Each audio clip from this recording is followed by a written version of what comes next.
Okay, it is 7 o'clock, y'all. So let me go ahead and hook this back up. Okay. Good evening, everybody. Welcome to Food Truck 101 from Beginner to Winner. I am your host, Lauren Bell. I am also the co-owner of Double Trouble Philly Cheesesteaks. And I own that business with my twin sister, Lori, and her husband, Keith. And we're here in Richmond, Texas, or Houston, Texas. Joining us tonight and every Monday night, y'all, is author extraordinaire, I call him. That's my favorite name for him. He is the creator and founder of this food truck training group right here on Facebook, which today has almost 23,000 members.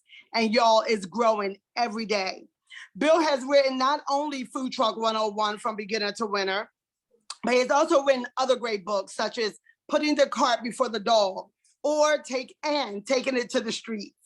Bill brings 45 years plus of expertise and insight to the food industry. He and his wife, Melissa, spend countless hours maintaining the integrity and the professionalism of this group.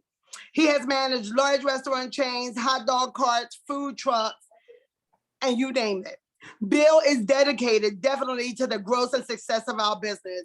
And I tell you guys, without him, I honestly can say I don't know where we would be without him. Please help me welcome to the platform, Mr. Bill Moore. Thank you so much, Lauren. I swear I can't walk out of the room after I listen to you. It's nice to hear those compliments. It's really hard for me to take them because I know where you'd be, probably exactly where you are, because you guys bring as much to the table as I was able to teach you. So it was a fantastic. And Melina's clapping her hands in the chat. Thank you so much. I'm glad somebody applauded. Yeah. Yes. No, it's definitely true. Yeah, you're just being humble, but it's definitely true. Lori and I don't know where we would be from day one until now. Still going strong, consistent in your information, consistent in your support, and it pays off. Lori and I can never take the credit for our business without an honorable mention of you and Melissa. So we thank you. Well, we definitely appreciate that. I mean, you guys have always been a joy to talk to every time that we had those hours and hours of conversation. Thank you. Thank you. So tonight we are talking about catering. And catering from a food truck can be really, it can be exciting. It can be really confusing to some because some people feel like, you know, you're in a food truck and you take your food truck to cater, or you cooking to order. Catering is not really cooking to order to me, Bill. So I know as you go through your PowerPoint presentations, you'll be able to really answer some good questions. Everybody doesn't know how to take their food from a food truck and make it catering style. We had to learn that because nowhere in Philadelphia do you pull a cheesesteak from a box or roll it up. But when you're serving a large quantity and things, we've had to learn through research and what you've taught us how to prepare our cheesesteaks in advance for catering and for people to get those sandwiches 2 hours after we make them and still feel like, wow, this is hot and it's good and it's soft. So talk to us a little bit about catering, some of the myths, some of the things that we so easily confuse as food trucks, and just some things to get straight. Go ahead, Bill. Help us out. Well, catering, like the definition I have up there, is bulk cooking, and it's sold to a single payer. That's what catering is. A lot of people will say they've got a gig at Amazon and they call that catering, but unless you only got one person paying, it's not a catering. It's an opportunity for you to make money, but it's definitely not a catering. A catering is a single contract with a single payer, and you're cooking in bulk. You're not selling individual meals. You might be packaging individual meals, but the individual that gets the meal is not paying you directly. Only one person is. So there's a lot of different ways you could do a buffet as a food truck. The neat thing about a food truck that gives us a little bit of a leg up over a typical caterer is we have all of our equipment's already mobile. There are huge catering companies that will have a warehouse full of, of ovens and grills and all other kind of equipment. And when somebody comes to set up a catering contract with them, they pick and choose what equipment gets put onto a truck, and then they wheel it into whatever venue they are doing the catering. And we've got a little bit easier because all of our equipment's already in a single place on wheels, ready to go. So let me go over the different ways you could do a catering from your food truck. The easiest thing on a catering is buffet style, where you just set up a big table full of chafing dishes, or if you've got power, then you can do electric steam tables. But in either case, you're setting up a bunch of places for people to walk around with their plate and fill in whatever they want to get. That's the easiest thing, because all you got to do is cook in bulk and refill the pans as they start to empty out. And I know it sounds complicated, but it's really not. My preference would be to do that all day long, because it's much easier. And also it changes the kind of food you're going to be serving, because it's going to be food that will hold easier. But in any case, if you're going to do a buffet, that means you need a lot of equipment you don't normally carry on your truck, like the tables and the steam tables. And for some people, that may not be an easy thing to do. To make a buffet successful is you have to do what's called a scatter system. Because if you set up a single line of buffet with all your different food, but there's only one pan of each different kind of food, you have a crazy long line of people wanting to get fed. And the last dude at the end of the line, he might be, 45 minutes before he ever gets up to the head of the line to get his food. Typically, people that order catering, they want everybody to be fed at once so they can get up to do whatever they're there to do, whether it be a wedding or a meeting or any other kind of event where people need to get fed and then go on to something else. So that's buffet style. You can do family style. Family style means you brought in tables for family to sit around, and you're bringing out like a miniature buffet of all the food to sit at the table, and then the people basically feed themselves. That goes quicker because you can have a multitude of servers to bring out all the food to all the different tables. The issue becomes when somebody decides to be a pig and empties out all of one thing. Now you got to bring out additional food. So your servers have to pay more attention to all the different tables and then what's being consumed and not consumed on those different tables. You could also do just straight table service, where you have folks that are going to be a server and you give them opportunities to pick a protein. Like you may do a red meat protein and then a chicken or a pork chop or something along those lines. And then the people have a choice of, the red meat or the white meat, and then the vegetables go with it. And then you serve it that way. Or you could even just do it a straight single plate. Everybody's getting a steak. And you bring out, all the steaks at once, and you're serving to all the people that are already seated. That requires more staff than a typical food truck would have. Now I'm watching all the people trying to join, so give me just a second, because something seems to be bugging out. But anyway, that's table service.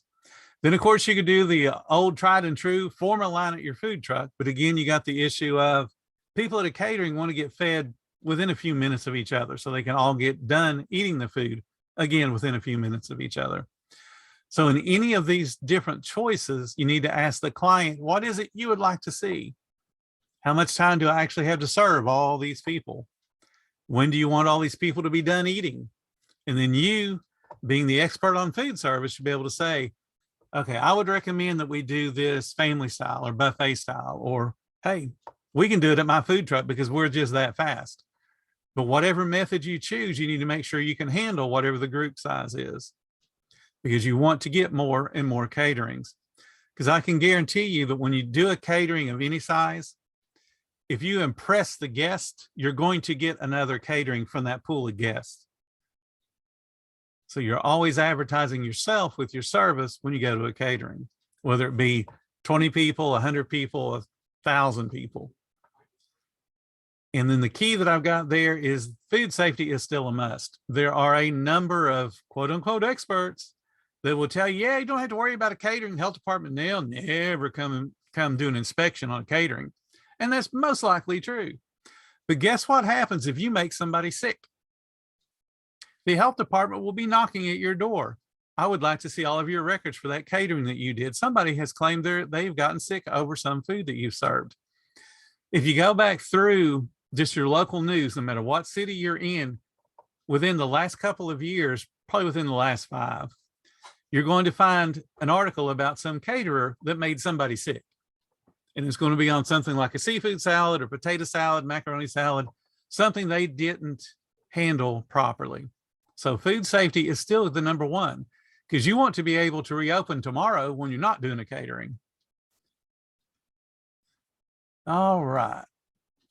Let me move this one little thing out of my way so I can read all this.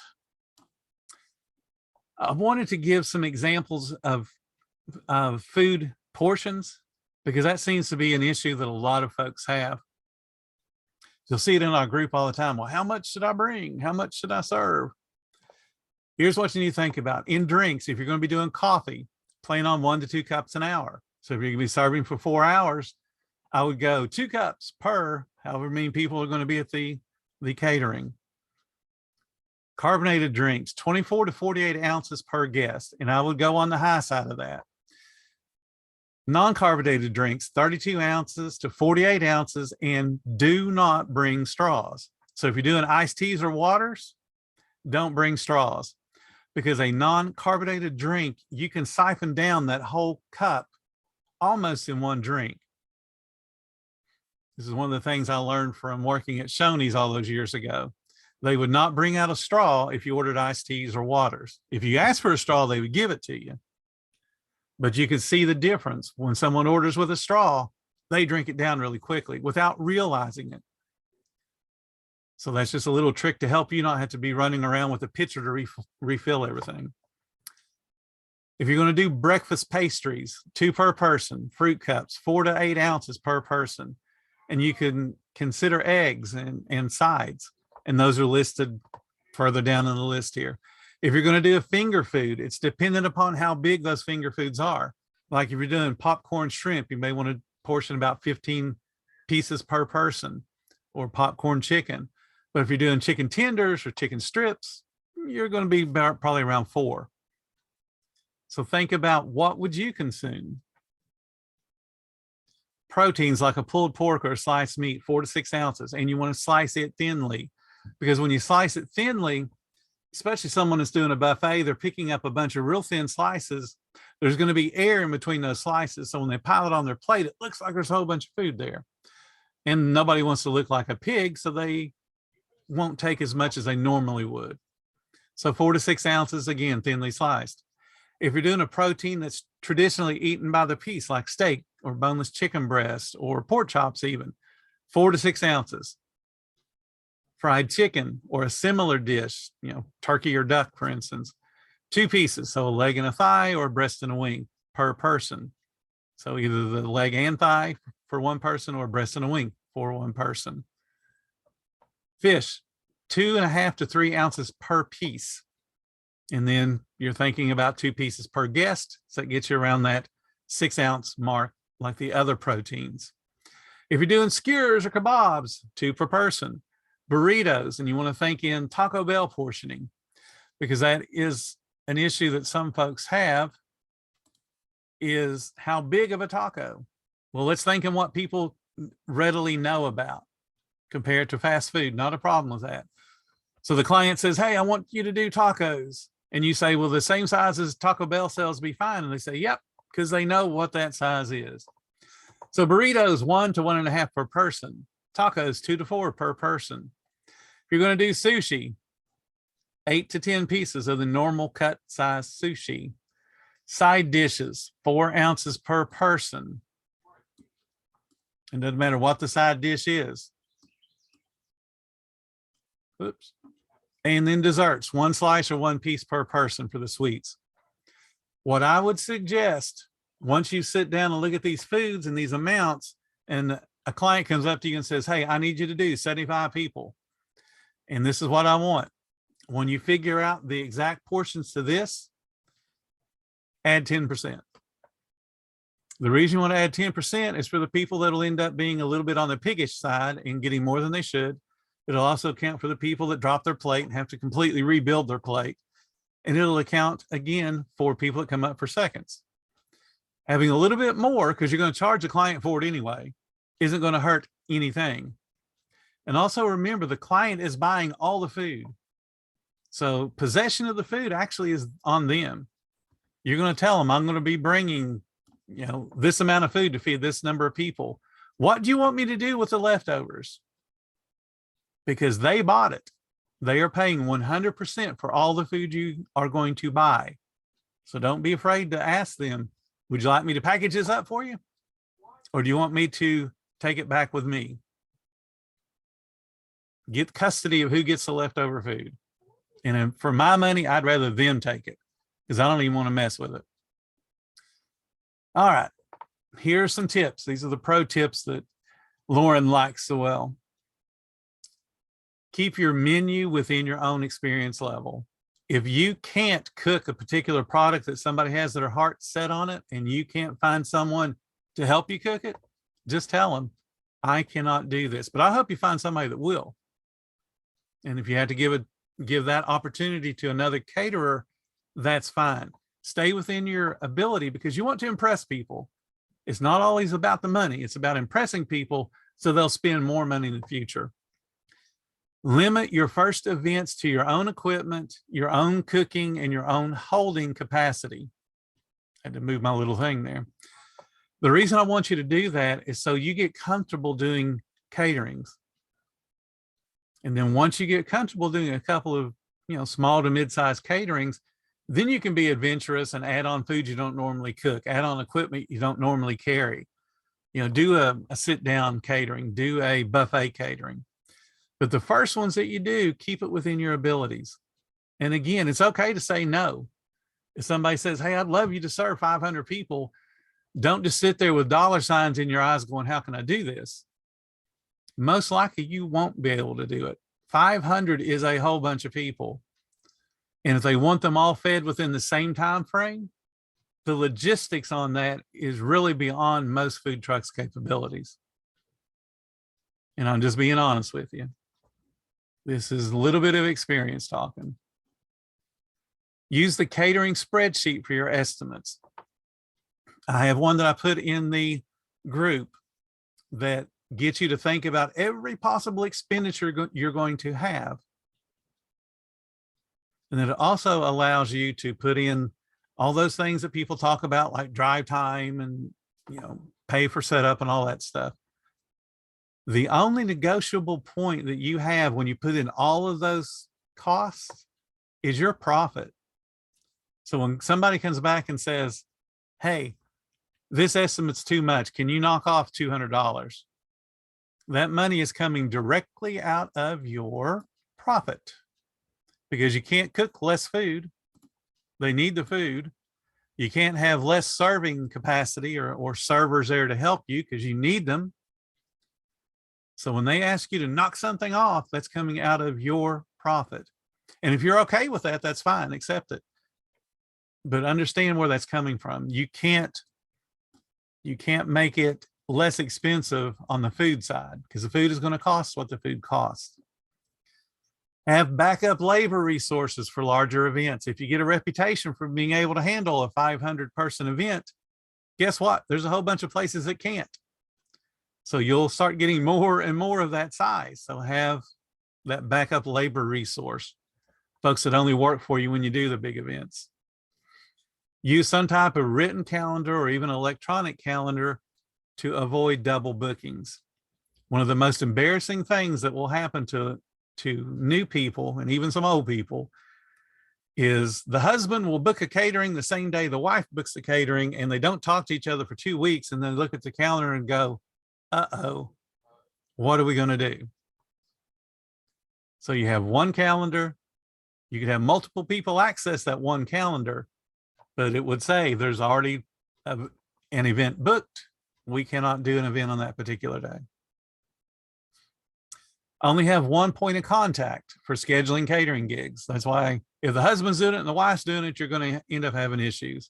Only have one person in charge of catering scheduling, and also one person in charge of catering estimates, because it just does not matter who's doing it. Just only have one person doing it. And I see Lauren shaking her head. Oh gosh. Yes. That's a great, excellent point. Because people get gung-ho, your owners, you got more than one owner. So even me and Lori have been through that, where I booked an event and she booked one and we just hadn't got together yet to discuss it. Oh yeah, we've been there. So you're absolutely right. Excellent point. Excellent, excellent. one of the first, I've made the mistake too. We had a restaurant way back in the day, and we had a back dining room area, and we could seat about 100 back there. So we would get, private events that wanted to go back there, and we would schedule additional crew to handle that. So that way we could run the main part of the dining room and it not be impacted by the big group that was in the back dining room. Well, I had a kitchen manager who walked up and answered the phone one day, and he thought he was being helpful. Yeah, we can do that. No problem. And he goes and writes down all the information. And then he gives it to me on a piece of paper. Bill, look what I did for you. I'm helping you out. And I looked at it and went, David, I think there's an event already scheduled that day. And there was. They were a half hour different. So that was a mess that had to be straightened up because we couldn't even fit the two parties in there. They both were about the same size as our back dining room. So enthusiasm of the crew is fantastic, but they got to understand, here's the rules. One person does the scheduling and that's it. And if they're not available at that moment, I'm sorry, you'll just have to hang on the phone a minute or you'll have to call back later because I don't want to mess something up. Let's see, don't be afraid to turn down a gig you really can't handle. I've told you guys before that I've done as much as 1,100 people on an event. And that was me with a whole bunch of experience and a whole restaurant full of equipment and employees to do it. If I was on a food truck, I'd turn that down. As much as it would pain me to turn it down, I just don't have the cooking capacity or storage and heating capacity to handle that size of a group. So don't be afraid to say, no, I'm sorry, that's beyond. It's okay to say no. Always use a written contract. And within that written contract, I got one in the file section. The book actually has one. It goes through it step by step. You want to go through and hit those points. You want a deposit. You want to make sure that that deposit is at least 50% of whatever the total is going to be. Because what that 50% is going to cover is the food you're going to be buying. So that way you're not out any money buying food. That 50% is also non-refundable up to a point, and you can determine what that point is. For me, I like it to be a little bit farther out so I can keep all of my plans. That makes people commit. I know we all want to be fair and say, well, if you cancel a week before because I want to buy any food, that's fine. That's not fine because that means they've tied up a date that you could have been making money on to cancel a week out. So you want to have the cancellation with no refund, I'd say at least a month out. So that way they're committed. They're going to show up, or at least you got money, one or the other. And then make sure the contract is paid out in full before you show up. You do not want to bill them after the fact. I don't care how much of a friend they are with you. I don't care if they're your boss. This is business. I need full payment before I come out. And you make that very clear in the contract. I always want contracts broken down into head count, and that's how I price them. And here's why. People say, yeah, well, I got a setup fee and I got to charge for mileage and I got this charge and I got this charge. And that's all awesome. Here's the problem. When the guest, or rather the client, comes back and says, hey, I got 10 more people that are going to be showing up. You can't say, well, I need more money for setup and I need more money for gas mileage and I need more money for this little piddly charge, because they're going to say, why? You're already coming here. You're already driving here. The mileage hasn't increased because I added on 10 people. If you do it by the head count, which includes all of those things, and say it's 28 bucks a head, 30 bucks a head, and the person comes to you and says, hey, I got 10 more people showing up. Not a problem. 10 times 30 is $300. I will expect that when I show up tomorrow morning. And do not say, I'll bill you for it. No. Because you'll not get the money. Or you'll be in a situation of being a bill collector and calling them up and emailing, where's my money? Where's my money? Where's my money? That's not your job. Your job is to sell delicious food. And you're going to tell them that I want full payment before I ever show up. And you can give them a horror story. There's a million of them on our Facebook groups. just copy one of somebody else's. So, well, I did one time and I trusted somebody and they screwed me out of, $5,000. So I will not ever let that happen again. And I'm sorry. No, you're right. Yeah. Go ahead. Or they'll have one complaint. They'll have one minor complaint, may not even have anything to do with the food. And then they want to either be compensated or they want to self-deduct from your profit to help compensate them. No. We don't even like to take credit card as a final payment, especially if it's a private event. So like when we do big companies and stuff that have reputations, that then there's normally no bother.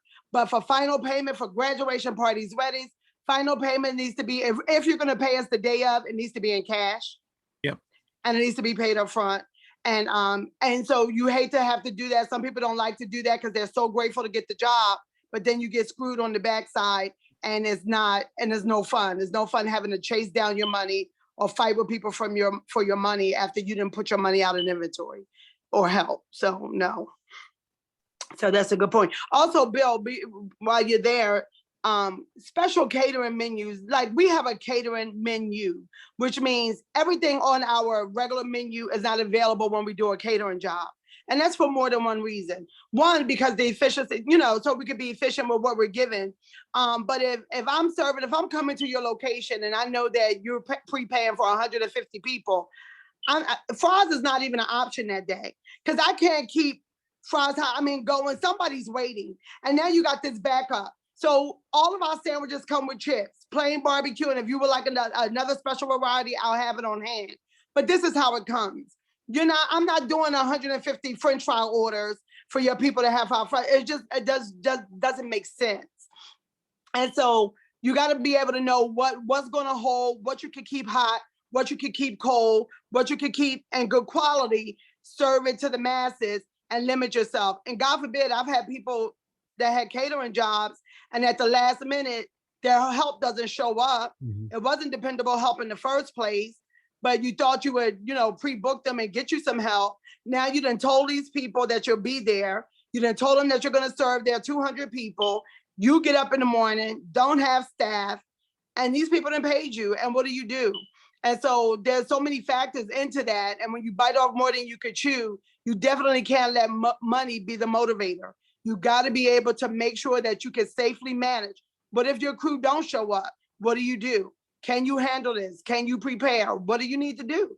And people get stuck. Honest, hardworking people get stuck when you just don't consider some of those facts. People are a mess out there, y'all. So you really got to protect yourself, like Bill said, contracts, writing, and you got to stand up for yourself, because if you don't, the people will take advantage. I'm sorry, they will. That's absolutely right. They will. Because everybody's always looking for the best deal. And then the last point I have there is always get a deposit equal to the total food that you're going to need and the time to prep that food up front. One other thing I want to add to this, and this isn't in the book because this is just one of those things you could not possibly predict, is the way the food's going up right now. I would include a clause in my contract that says if food, the particular food that they want, if it goes up a certain percentage between now and the time you actually have to buy it, then I'm going to have to increase that particular quote. And I will need that money before I buy the food. And that's going to be a tough one to enforce, but you got to put that little bird in their ear basically and say, you've got to understand what's going on.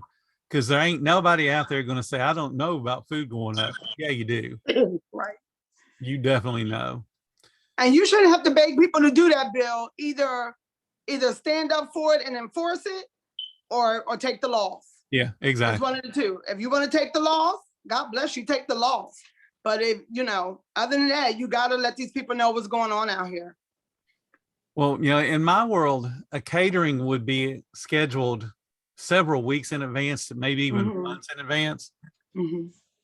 So it is entirely possible that the point that they schedule, a pound of hamburger meat, for instance, $2.99. And then at the point that I go to buy it, it's suddenly $4.99. I can't absorb that. Right. And people need to understand that, I plan on buying, $700 worth of food for your catering. I will absorb a little bit of an increase, but I can't absorb, to go to 800 or 900 or whatever, and pick a number that they can understand. And you could do it against inflation if you wanted to, and that way to be something they can't dispute. But that may not always cover exactly, your price increases. What I'm talking about is every month the government will say the inflation for the last month was 2%, 3%, whatever, and you could use that as the official standard. I will raise my prices in conjunction to what the government says inflation is. The negative to that is if it's only one or two products that go up, they could actually go up faster than that percentage the government puts out, and it could end up hurting you. But anyway, have something in the contract that lets people know that I'm going to do my best to keep my price exactly where I have it, but if I can't, I will need additional money. All right. I think we're down to the very end. And of course, we'll keep on asking questions and stuff. My favorite Zig Ziglar quote: "You can have everything in life you want if you will help enough other people get what they want." It's the same thing with catering. You help enough other people have a really good catering, you're going to have more people come to you for caterings. It will be just a big network of people that are coming back to you because you impressed the one. One other thing I want to add, and I can't believe I didn't think about this while we were talking. Whenever you are talking to someone about a catering, make sure that you're covering all the bases. If they say, well, I need, 30 steaks, this is the meal I want, you want to double check. Are you sure that no one in that particular group is a vegetarian, or they have some other dietary need that I need to be aware of? You want to be the one to ask the question. Don't assume that they know that all the people they've invited can eat exactly what they have. And then I would prepare, especially if I'm doing an event where there's going to be mixed ages, I would prepare stuff to cover the kids, because kids tend to be forgotten. I would have the little fruit drinks or some other little things just for the kids, just to show that, hey, I'm on the ball here. I'm doing more than you expect. And of course, I would price that into my quote, and they're paying for it. But it does give them that impression that, hey, they're good people. They're thinking about the kids and the people that can't eat certain foods. So definitely ask those questions. Yes, yes. And then, and another point that you probably already said too, is especially for new food truckers, until you have a handle on this, don't feel pressure to give an answer right away. Somebody come to you in the store or give you a call, get back to them in a timely fashion, but be completely comfortable in saying, get their details and say, I'll get back to you in a day or so. Do not put yourself in a bond by feeling like you have to give people an answer right then and there. I think 24 to 48 hours, depending on when they want the event and what type of event, is good to sit down, give a quote, think of everything, and make sure that you haven't left anything out, and that is definitely worth your time and space. Is when we give those answers. Oh yeah, I could do that, $10 a person, and you like, well, whoa, it's gonna cost you $15 a person to buy the food. Yeah. And so don't do that. Don't feel pressure. All money is not good money, and people get burnt in this area because they want to give somebody an answer. Oh yeah, we can do it. Wait, hold up. Let me get back to you in a day. Just write down the details. Okay, you want this? This is the day. How many drinks included? How about this? Do you want us to set up? Do you want us to break down? Are we leaving? Just write it down. Have yourself some questions. Answer those questions, put it in contract form, and then give yourselves a day or two to make sure you got everything in line. Yeah, that's great advice. You've got to be patient, especially when it comes to something that could be a big money maker for you. The only time that I've ever given somebody a quote on the spot would be when they want exactly what I already sell. They're not changing anything up. They say, how much would it cost me for 20 of these sandwiches? And I can give them a price because I'm not changing anything. But if they want anything even slightly different, take the time, just like Lauren said. Take the time and get it right. All right, we'll drop into